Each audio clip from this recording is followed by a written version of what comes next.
নমস্কার। মাকাল কবিগুরু রবীন্দ্রনাথ ঠাকুর। গৌর বর্ণ নধর দেহ, নাম শ্রীযুক্ত রাখাল।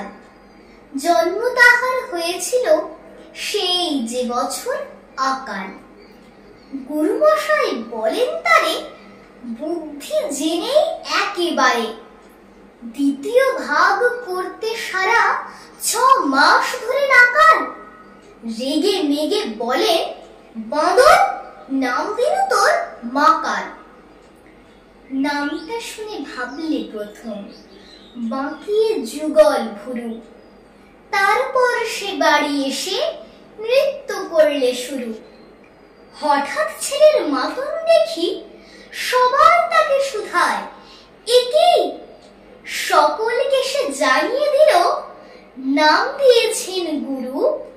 নতুন নামের উৎসাহে তার বক্ষ দুরু দুরু। কোলের পরে বসিয়ে দাদা বললে কানে কানে, গুরুমশাই গাল দিয়েছে, বুঝিস নে তার মানে? রাখাল বলে, কখনো না, মা যে আমায় বলেন শোনা, সেটা তো গাল নয়, সে কথা পাড়ার সবাই জানে।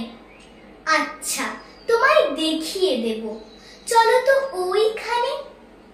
টেনে নিয়ে গেল তাকে পুকুর পাড়ের কাছে।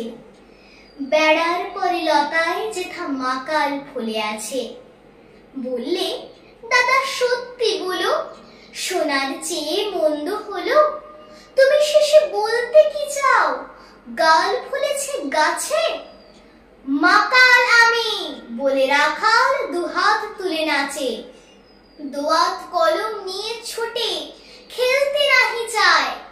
লেখাপড়ায় মন দেখি মা অবাক হয়ে যায়।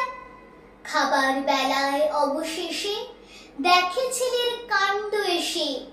মেঝের উপরে ঝুঁকে পড়ে খাতার পাতাটায় লাইন টেনে লিখছে শুধু, মাকাল চন্দ্র রায়।